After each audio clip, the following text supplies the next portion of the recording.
Alors, vous êtes allé... Ah, plutôt, quand êtes-vous allé à l'hôtel du Golfe à la fin de la crise? Vous vous souvenez du jour? Je crois 2 ou 3 jours, 2 jours après l'arrestation de M. le Président Gbagbo.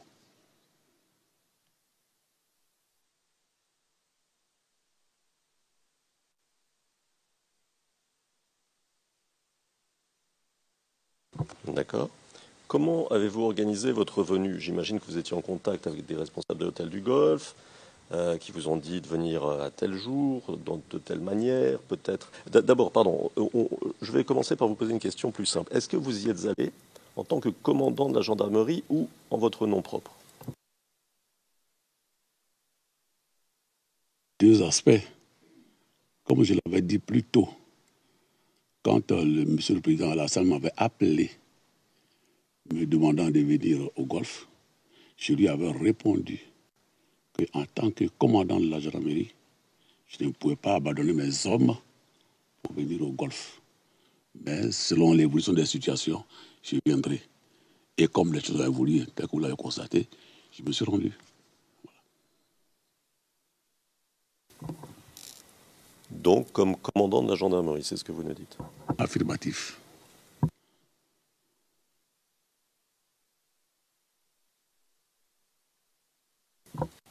Alors, qui était, maintenant je vous pose la question que je voulais vous poser tout à l'heure, qui étaient vos contacts pour au Golfe pour préparer cette visite, pour l'organiser?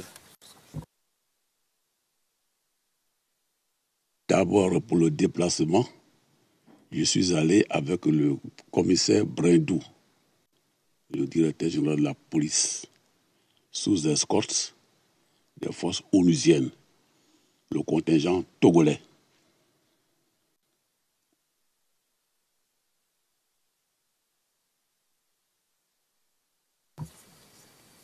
D'accord.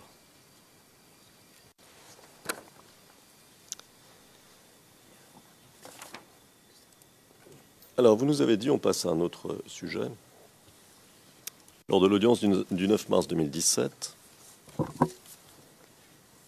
page 93 des transcrits français, lignes 21 à 26, des transcrits français édités.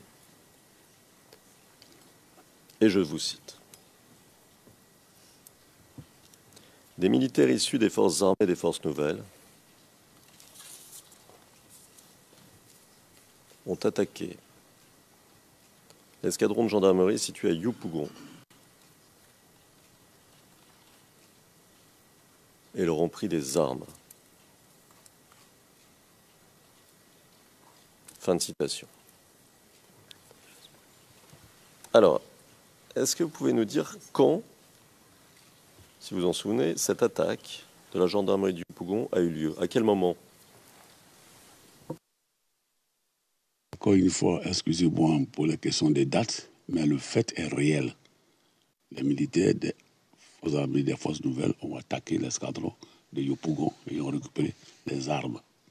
Après négociation, ils ont remis les armes. Nous avons voulu une cohésion. On a organisé un match de football et puis ça s'est arrêté là.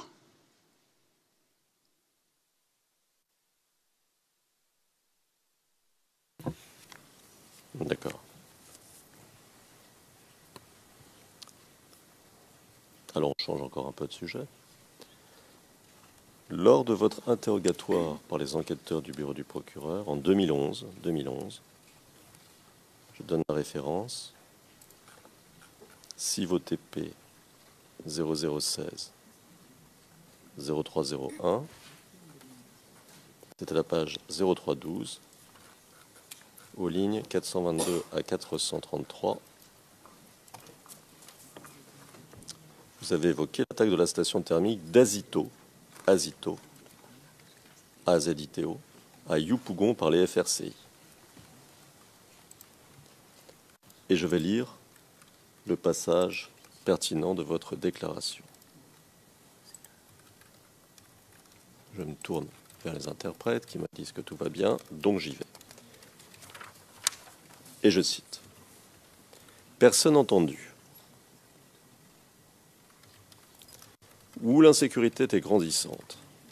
Ainsi, par exemple, à chacun des grands postes, prenons par exemple Yopougon, la gendarmerie avait la garde de la station thermique d'Azito. Azito, cela est le couloir d'Abidjan. C'est là où tout se passe. Parce que si cette zone avait été atteinte, Abidjan était dans le noir. Et ça s'est passé comme actuel, je peux vous le confirmer. Notre mission est de protéger la station thermique d'Azito.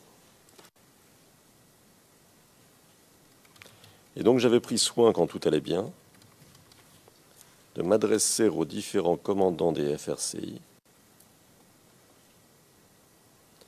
pour dire les gendarmes qui sont à Azito ne sont pas en combat ou en guerre avec vous. Ils ont une mission de protéger ce centre thermique qui est vital pour la Côte d'Ivoire.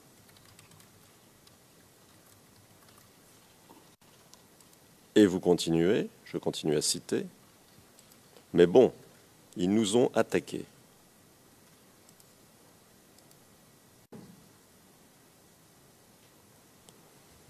Fin de citation. Alors, qu'est-ce que vous pouvez nous dire d'un peu plus précis que ce que vous aviez dit, parce que vous aviez parlé à ce moment-là d'impact. Qu'est-ce que vous pouvez nous dire aujourd'hui sur cette attaque contre la station d'Azito? D'abord, est-ce que vous savez quand elle a eu lieu?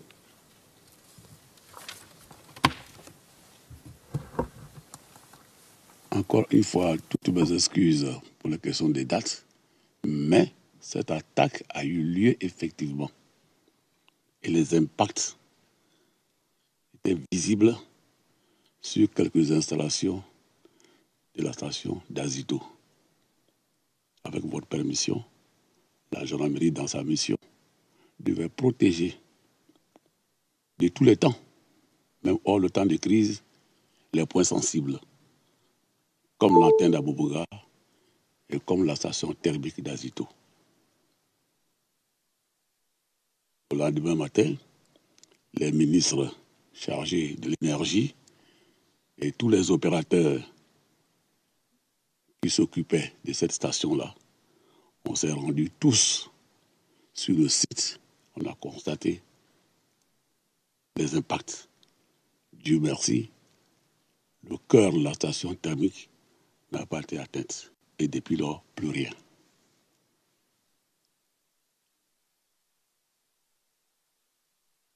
D'accord. Alors, je vais vous montrer un document dont les références sont les suivantes. Alors, je m'adresse au greffier d'audience. CIV D15 0004 304 2347. C'est un article de journal daté du 7 mars 2011. Et c'est public.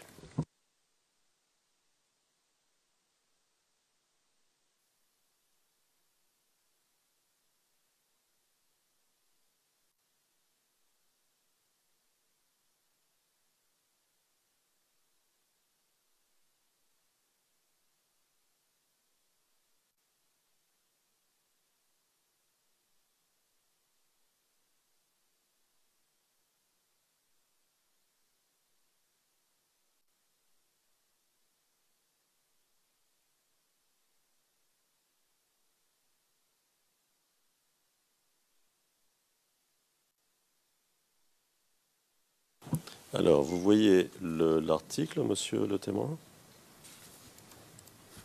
Oui. Alors, ce que je vais demander au greffier d'audience, parce que ça me semble un peu petit là, c'est peut-être d'élargir, d'agrandir suffisamment pour qu'on puisse lire, et puis de descendre tout doucement, de façon à ce que le témoin puisse lire l'article, et ensuite je lui poserai des questions sur l'article. Mais peut-être serait-il bon qu'il puisse le lire. Donc, monsieur le témoin, vous le lisez tranquillement, prenez votre temps.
Vous nous dites, hein, monsieur, quand vous avez fini de lire.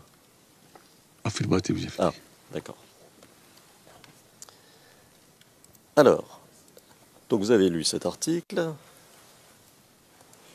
Il parle d'une attaque dans la nuit du vendredi 24 au samedi 5 février 2011 contre la centrale thermique d'Azito. Ma question, est-ce que vous faisiez à l'instant référence au même incident que celui qui est décrit dans l'article? Exactement.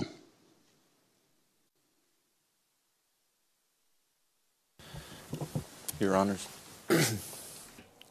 Monsieur MacDonald, Madame, Messieurs les juges, le président, Monsieur MacDonald, si c'est une date qui est précise, nous n'avons aucune objection à ce que l'on utilise des informations en source ouverte.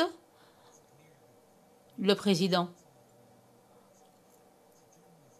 C'est du journalisme, c'est un journal. On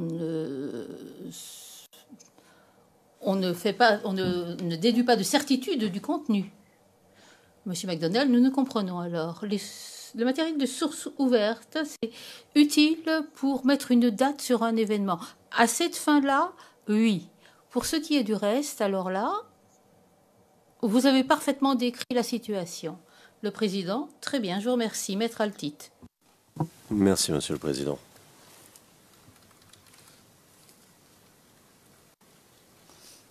Bon, reprenons notre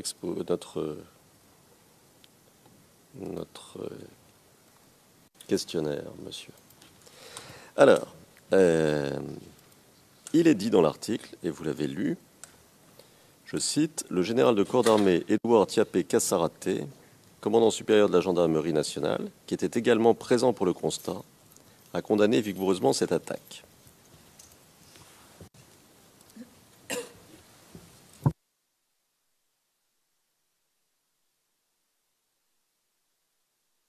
Ma question, étiez-vous présent comme il est dit dans l'article? Affirmatif. Ce sont mes hommes qui surveillaient la station et qui ont été attaqués. J'étais sur le terrain. D'accord.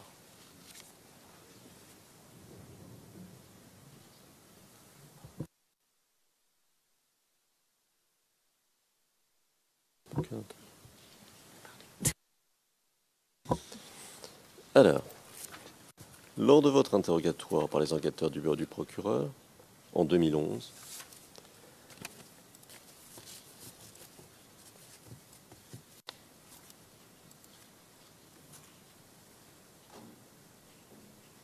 vous avez parlé de la maca. Je vais vous poser une question, ne répondez pas tout de suite.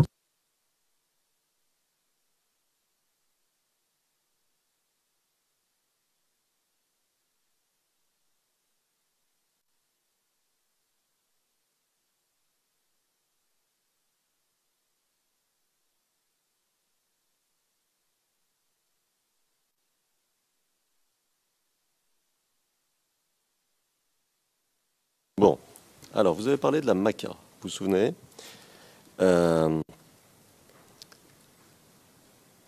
Il était question... Oh, je vais lire vos... Ce sera plus simple, je vais lire ce que vous avez dit. Donc, la référence est CIVOTP 0016 0301, page 0312, ligne 436 à 439. Et je vais citer. Il a été demandé par l'état-major à la gendarmerie de renforcer, comme la police d'ailleurs, de renforcer la maca.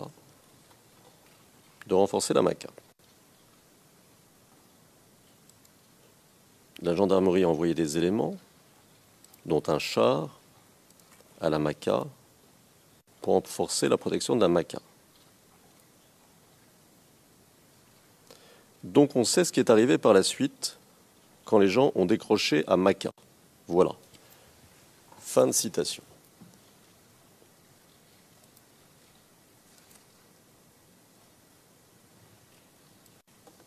Ma question, qu'est-ce qui est arrivé par la suite? Pour plus de précision, la maca est collée pratiquement à la forêt du Banco, la grande forêt d'Abidjan. Et cette forêt-là était utilisée par le commando invisible pour faire des infiltrations sur Abidjan. Donc le général Mangou, pour empêcher que le commando invisible n'ouvre les portes de la maca et laisse s'échapper tous les malfrats qui y sont, a demandé qu'on envoie périodiquement un char pour renforcer les éléments qui étaient là. Quand le commando a déclenché une offensive, les militaires qui étaient là ont quitté les lieux. Voilà exactement ce qui s'est passé.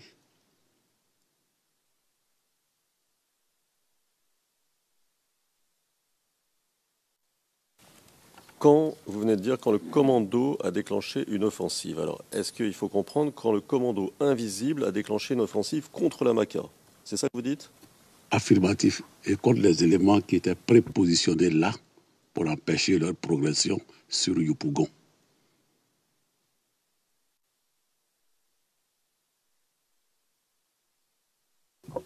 D'accord. Alors, ce que vous nous dites, c'est qu'ensuite, il y a eu une attaque du commando invisible contre la maca, et ils ont fini par arriver à leur fin, c'est-à-dire conquérir la maca, et ils ont ouvert les portes et les bandits se sont enfuis, c'est ça que vous nous dites? Oui. Bon, je vais vous montrer une vidéo, monsieur.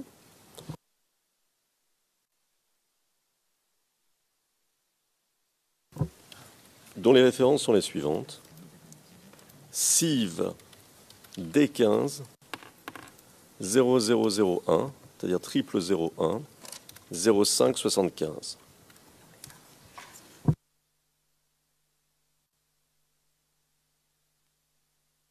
De 4 minutes 37 à 5 minutes.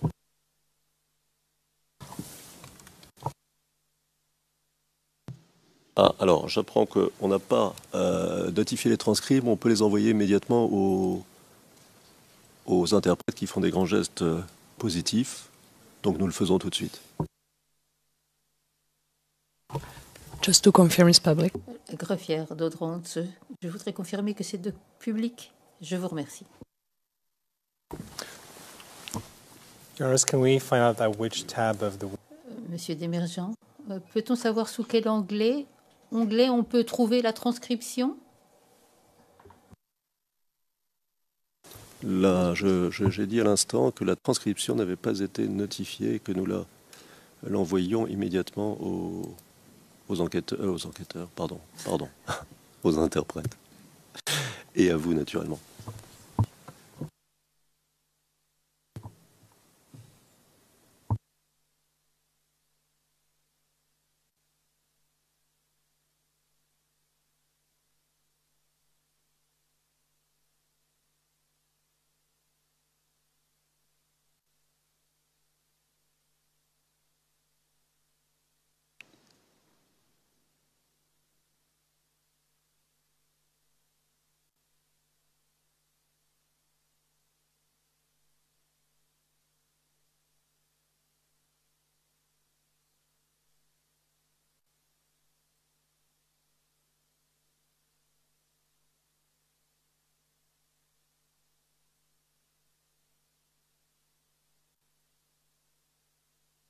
Alors on va vous montrer une vidéo, monsieur. On est en train de charger, de tout préparer. Ça va venir tout de suite.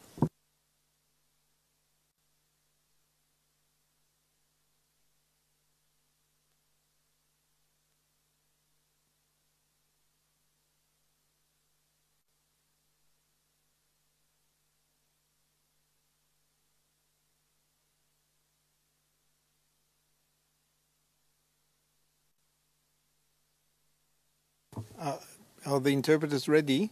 Le président, les interprètes sont-ils prêts? Très bien.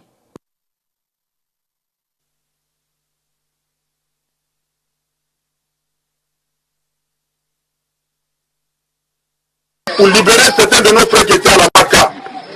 Et de là,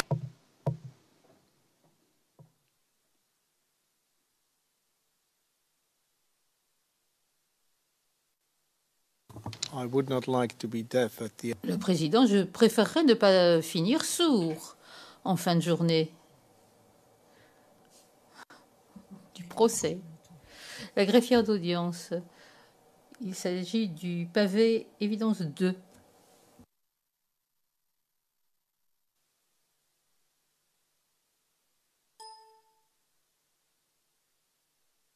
aujourd'hui, nous avons lancé l'offensive pour libérer certains de nos frères qui étaient à la Maca.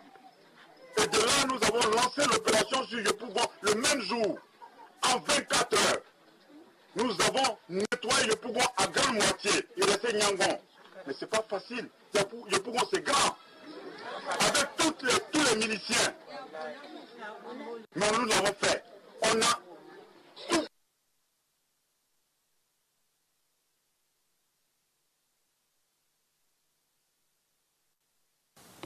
Alors, vous avez vu la vidéo, monsieur? Enfin, plus exactement, l'extrait de la vidéo. Oui, maître. Est-ce que vous reconnaissez l'homme qui parle? Non. Non.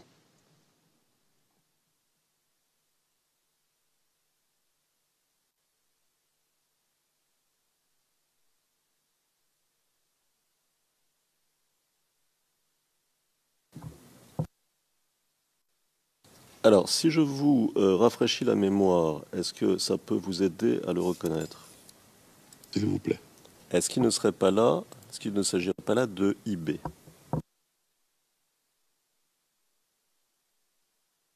La photo n'était pas bien visible. Mais au moins, ce qui est sûr, c'est qu'il confirme mes propos de l'offensive sur la Maca, afin de libérer les prisonniers et avancer sur Yopougon. Il a confirmé nos propos. D'accord. D'accord.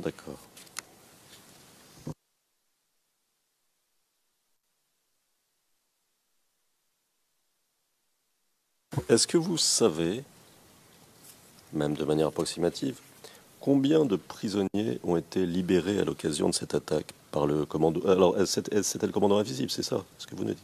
Affirmatif, c'est eux qui étaient à Bobogar. D'accord. Alors donc ma question, combien de prisonniers, à votre connaissance, ont-ils été libérés à l'occasion de cette attaque du commando invisible?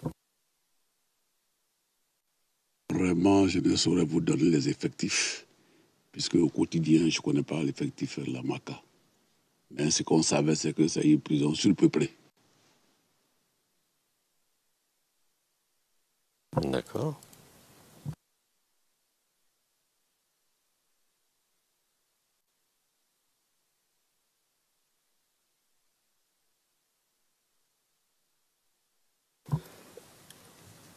Alors, vous nous avez dit,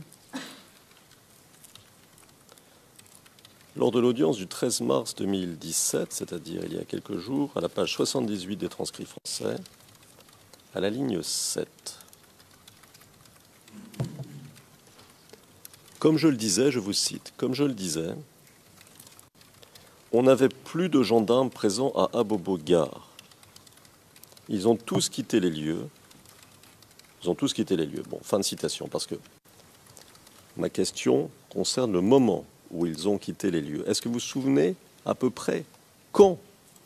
À partir de quand il n'y a plus de gendarmes? À partir de quand ils ont tous, pour reprendre votre formule, quitté les lieux? Encore une fois, excusez-moi, la question des dates, mais c'est quand on n'a pas réussi à déloger le commando invisible et que l'état-major, dont les éléments occupaient l'escadron, a décidé de quitter Aboboga pour replier vers le sud. Mes éléments aussi ont suivi le mouvement, donc ils ont quitté la caserne. Voilà à peu près ce que je peux dire.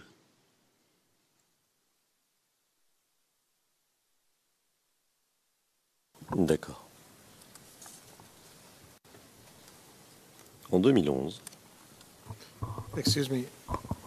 Président, excusez-moi.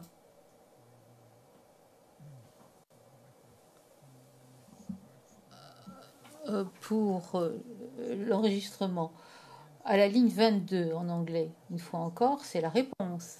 Parce qu'ici, ça donne l'impression que c'est la question qui continue. Je parle de la ligne 22, page 20. C'est le début de la réponse donnée par le témoin. Voilà, c'est corrigé. Merci. merci Monsieur le Président.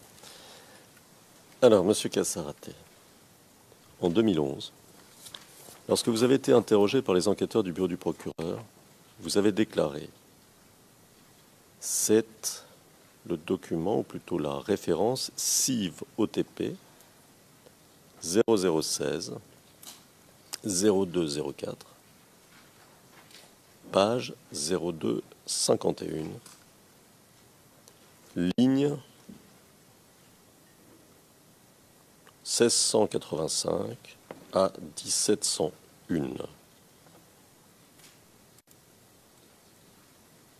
Ou même, je vais citer un petit peu avant, ligne 1678 à 1701.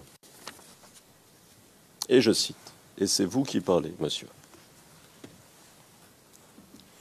Ce qu'il faut savoir, c'est que dans les zones où se sont déroulées les opérations militaires, enquêteur, oui. Vous continuez, personne entendu. On avait normalement nos unités qui n'y étaient pas pour la guerre. Enquêteur, oui. Personne entendu. Ce sont les brigades de gendarmerie. Enquêteur, oui. Personne entendu. Il y avait des brigades de gendarmerie à tout le pleu. C'était pas pour la guerre. Enquêteur, oui. Personne entendu. Il y avait des brigades de gendarmerie à Zouan-Ounian. C'était pas pour la guerre. Il y avait des brigades de gendarmerie à Bloléquin, à Guiglo, à Djouekwe et à Bangourou. Enquêteur, oui. Personne entendu. À Bangourou, c'est des brigades mixtes. Il y avait nos gendarmes. Enquêteur, oui. Personne entendu. Et ceux de nos frères à l'époque FAFN. Enquêteur, oui. Personne entendu. Et puis nous aussi. Donc cette ville n'était pas au combat. Mais là, quand les choses ont éclaté, nos unités étaient revenues. Et puis toutes les brigades, on pouvait le vérifier physiquement, ont été détruites. La brigade de Tout-le-Pleu, il n'y a rien. La brigade de Blot-les-Quins, il n'y a rien. Les bâtiments ont été détruits. Le matériel a été emporté. Et les véhicules et les armes? Enquêteur, oui. Je vais continuer. Hein. Donc on ne s'arrête pas à la ligne 1701, mais plutôt 1710. Personne entendu. Tout a été emporté. Après, il y a des mots incompréhensibles. Mais en tout cas, enquêteur, oui. Donc, comme les opérations dépassent le niveau de la gendarmerie, enquêteur, oui, c'est donc l'armée qui s'est positionnée pour freiner l'avancée.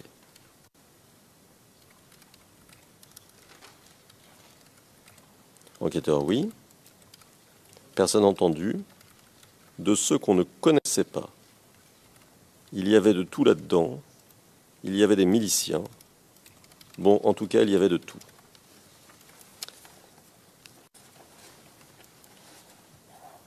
Alors, monsieur, vous vous souvenez avoir dit ça?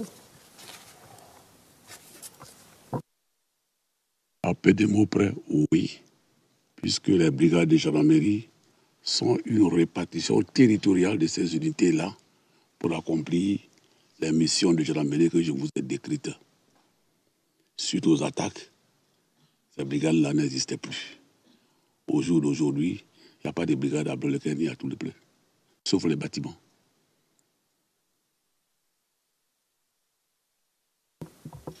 Suite aux attaques de qui? Vous savez, dans cette zone-là, il s'est passé beaucoup d'attaques. Tantôt des forces avec des forces nouvelles, tantôt de milices de rebelles dirigés par M. Sambokari. Ouais, je suis précis avec ce nom-là, qui a fait beaucoup de guerres en Sierra Leone et qui s'est retrouvé là.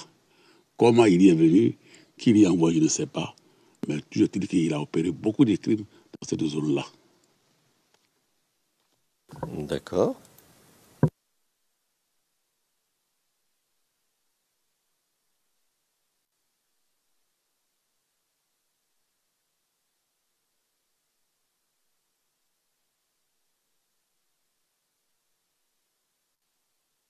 Alors, vous avez dit, toujours aux enquêteurs du bureau du procureur,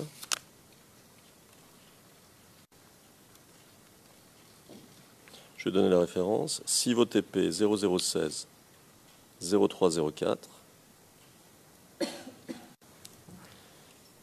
page 331, ligne 314.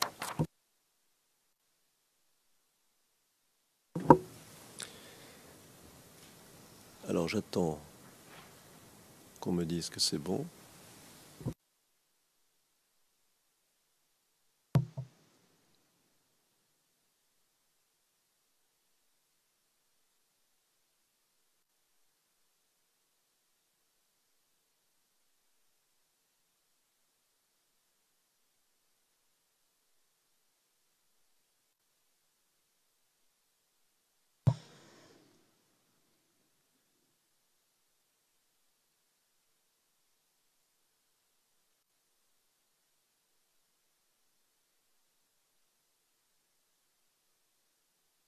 On peut y aller?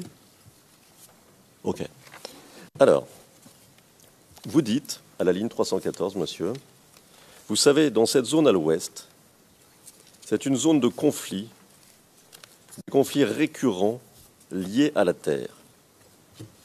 Liés à la terre entre les autochtones, les indigènes, les allochtones,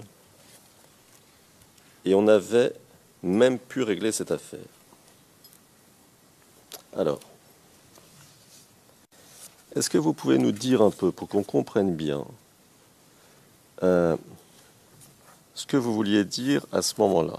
Vous parlez de conflits récurrents, donc je vous pose la question de savoir depuis quand et quelle est leur nature. Vous dites liés à la terre. Est-ce que vous pouvez nous dire plus à propos de la nature des conflits.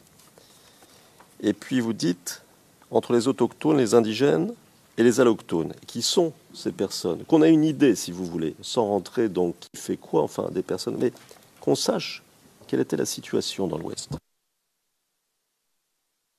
Il y avait donc 3 groupes. Les autochtones et les populations qui sont nées là, qui vivent là, à qui appartiennent ces terres. Les allogènes, ce sont les autres frères ivoiriens, notamment le groupe Akan, qui s'est déplacé dans cette région pour la culture du cacao. Les allochtones, ce sont nos frères du Burkina Faso qui sont venus dans cette région-là à la recherche des terres. C'est une région riche en terre et en eau qui a donc attiré beaucoup de populations. Mais la terre n'étant pas illimitée, il a commencé à avoir de la surchauffe entre les différents groupes. Les autochtones opposés donc aux allochtones, à qui on attribue 1 mètre carré de terre. Le lendemain, ils en occupent 10. Cela a créé des problèmes. Et je vais plus loin avec votre permission. Vous avez la région de Diokoué. C'est la même région. Il y a une montagne qu'on appelle le mont Peko, P-E-K-O, où il y avait des frères burkinabés qui exploitaient cette terre-là pour le cacao.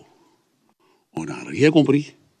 Un de leurs chefs, qui s'appelle Ourémi, qui est aujourd'hui en prison, a transformé cette zone-là en ghetto et empêchant les autochtones d'y aller faire des cultures. Il y a perpétré beaucoup de massacres. Il a été arrêté par les FSI. Aujourd'hui, il est en prison. Voilà la situation.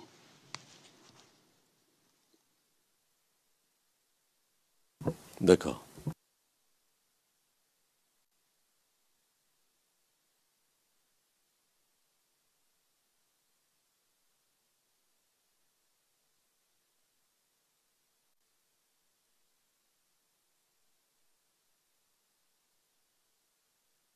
Alors, monsieur, passons à un autre point. La composition des troupes ex-rebelles et d'après votre terminologie, force nouvelle, qui déferlent à Abidjan venant du nord à la fin de la crise. Ce que je voudrais savoir, c'est quelle était la composition de ces troupes, qui en faisait partie.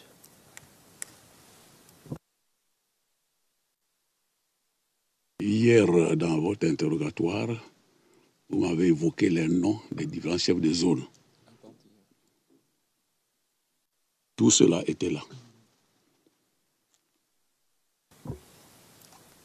Donc, tous les comzones dont on a parlé hier, à l'exception de ceux que vous nous avez dit avoir été, à l'époque de la crise, basés au Golfe, les autres sont descendus à la fin de la crise avec leurs troupes du nord au sud de la Côte d'Ivoire vers Abidjan. C'est ce que vous nous dites?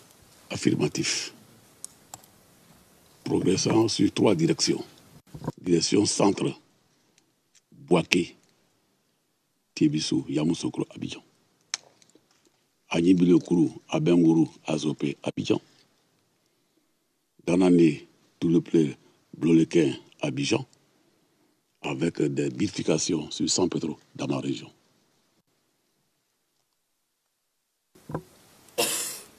Sur ces 3 axes de progression,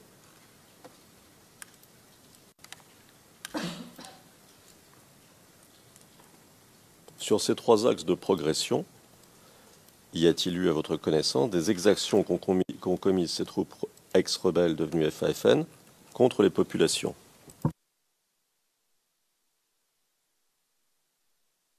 N'ayant pas été témoin oculaire, mais ce que je peux vous dire avec précision, c'est que chez moi, à Tabou, il y a eu beaucoup d'exactions.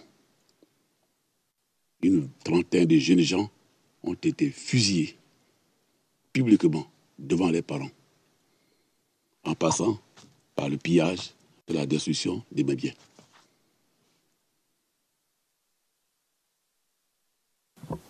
Qui était le chef rebelle à ce moment-là, à Tabou?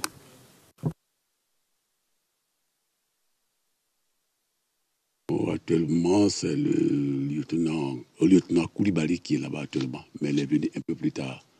Mais au moment de ce que j'ai décrit, j'étais toujours à Abidjan. Il y est encore. Donc je l'accuse de rien, mais il y est encore.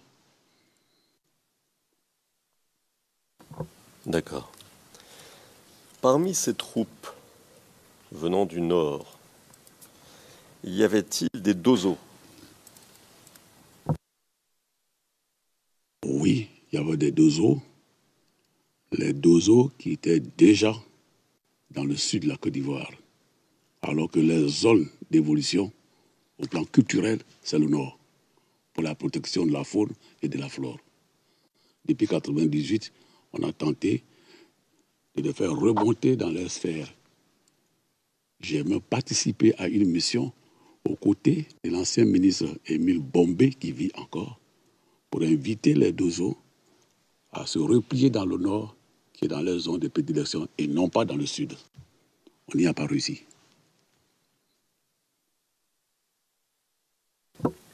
Et parmi ces mêmes troupes, y avait-il des personnes, des soldats venant de pays limitrophes de la Côte d'Ivoire?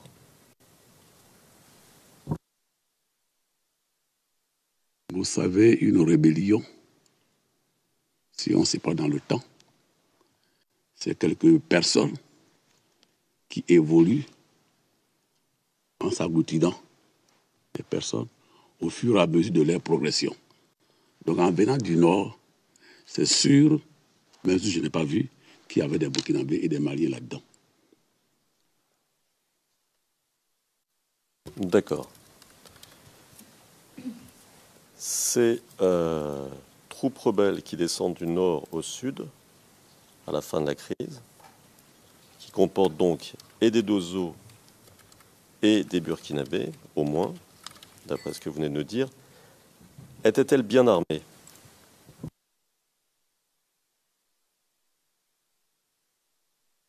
Comme je vous l'avais dit, ils se sont armés d'abord en venant du Burkina, puisque leur président avait été signalé à l'époque qu'ils s'entraînaient à Pau. Pau qui est dans le sud du Burkina Faso, à la frontière avec le Ghana.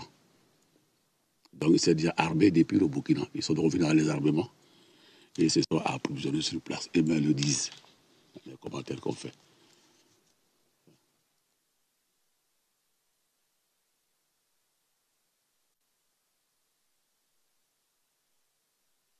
Avez-vous été informé, en tant que commandant supérieur de la gendarmerie, d'un trafic d'armes au bénéfice des troupes ex-rebelles devenues FAFN pour contourner l'embargo décidé par les Nations Unies, qui aurait eu lieu, disons, à partir du début de l'année 2010? J'ai eu la chance, par hasard, d'avoir lu un document de l'ONUCI sur ce que vous me dites là, à savoir le contournement de l'embargo. Ça y est, dans les tests de l'ONUCI, ils l'ont spécifié dans le rapport qu'ils ont dressé. Je ne l'ai pas sous la main. D'accord. De quand date votre première rencontre avec les enquêteurs du bureau du procureur? Vous allez peut-être me rabrouer avec la question des dates, mais dès qu'ils m'ont appelé, moi, je suis disponible et je les ai reçus dans au moins 3 ou 4 hôtels à Abidjan pour les auditions. Depuis Dakar, j'arrivais à Abidjan, on les rappelle. Moi-même, j'ai payé mon billet d'avion retour qui faisait près de 600 à 800 000 à chaque appel, de ma propre poche. Je vais vous aider. Nous avons au dossier une première rencontre qui date du 10 août 2011. 10 août 2011. Vous en souvenez? Même si je ne m'en souviens pas, c'est exact, il ne peut pas mentir. Là, on s'est rencontrés. D'accord. Ma question, à ce moment-là, 10 août 2011, c'est donc très peu de temps après la fin, enfin en tout cas après la prise de la résidence présidentielle, qui a eu lieu en avril, si vous vous souvenez, en avril 2011. Donc à ce moment-là, le 10 août 2011, ou à cette période, y avait-il encore des affrontements entre, disons, les anciens rebelles devenus FAFN et les populations? Ce que nous savions avec précision, c'est ces commandos invisibles dont on ne connaît pas le volume. Pour répondre donc, il y avait encore des attaques sporadiques à Abidjan, qui sont déplacées d'Aboboga à Koumassi, que vous connaissez bien. D'accord.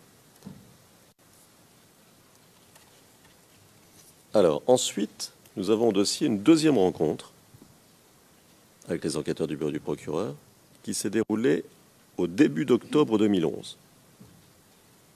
Alors, ma question,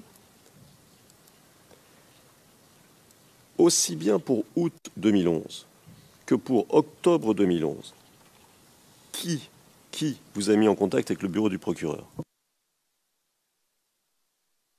Pas de mise en contact directe, mais j'avais reçu un appel de monsieur le Premier ministre Soro Guillaume. C'est un appel, c'est lui ou c'est pas lui, je n'en sais rien, mais qui m'a dit que les enquêteurs du bureau du procureur se rendraient à Abidjan et qu'on s'était disponible pour les enquêtes. J'ai répondu à vos ordres. Mais nous avons rencontré le Premier ministre et moi plusieurs fois, on n'en a jamais parlé. Donc, est-ce lui ou pas? Mais en tout cas, j'ai eu cet appel-là. Et ensuite, je le confirme, puisque eux et moi, on s'est donc croisés. Dans le plus important, c'est qu'on s'est croisés. On a commencé à travailler.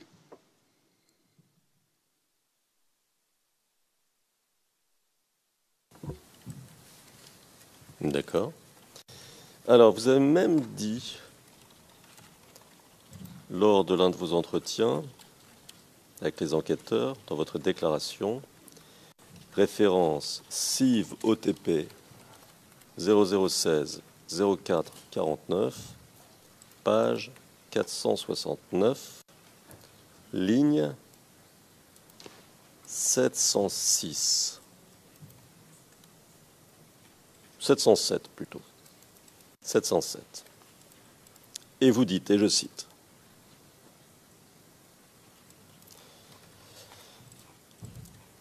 personne entendue, c'est-à-dire vous, puisque, avant qu'il n'arrive, le Premier ministre Soro m'avait appelé, enquêteur, oui, personne entendue, pour me dire, et vous le citez, bon, papa, incompréhensible, papa, on a des amis qui vont venir, prêtez-vous à leurs questions. Fin de la citation des propos que vous prêtez à Guillaume Soro et fin de ma citation à moi. Donc il vous a dit, on a des amis qui vont venir. Comment avez-vous compris ce terme-là, des amis qui vont venir? Est-ce que vous vous êtes dit, il faut que... Enfin, c'est un ordre, je ne peux pas échapper à cela? Très respectueusement, il m'a dit des éléments à ces pays vont venir à Abidjan. Le mot papa, oui, mais est-ce que ça vaut la peine que j'en parle ici? Si vous voulez, j'en parle ici, j'ai l'autorisation de dire pourquoi il m'a appelé papa. Allez-y. Oui, M. Soro Guillaume et moi, plus le ministre Blé Goudé ici présent, nous sommes des vieilles relations, de vieilles connaissances. À un moment donné de leur histoire, des jeunes étudiants en difficulté avec le pouvoir d'alors, quelques personnes de bonne volonté et moi-même leur avions accordé gîte et le couvert. Monsieur le ministre est ici présent. C'est pour cela qu'on a cette familiarité. Et le Premier ministre Soro Guillaume, à chaque occasion, il le dit publiquement. Ça me gêne, mais il le dit publiquement que le général, à un moment donné, m'a aidé, m'a protégé avec mon frère Blé Goudé.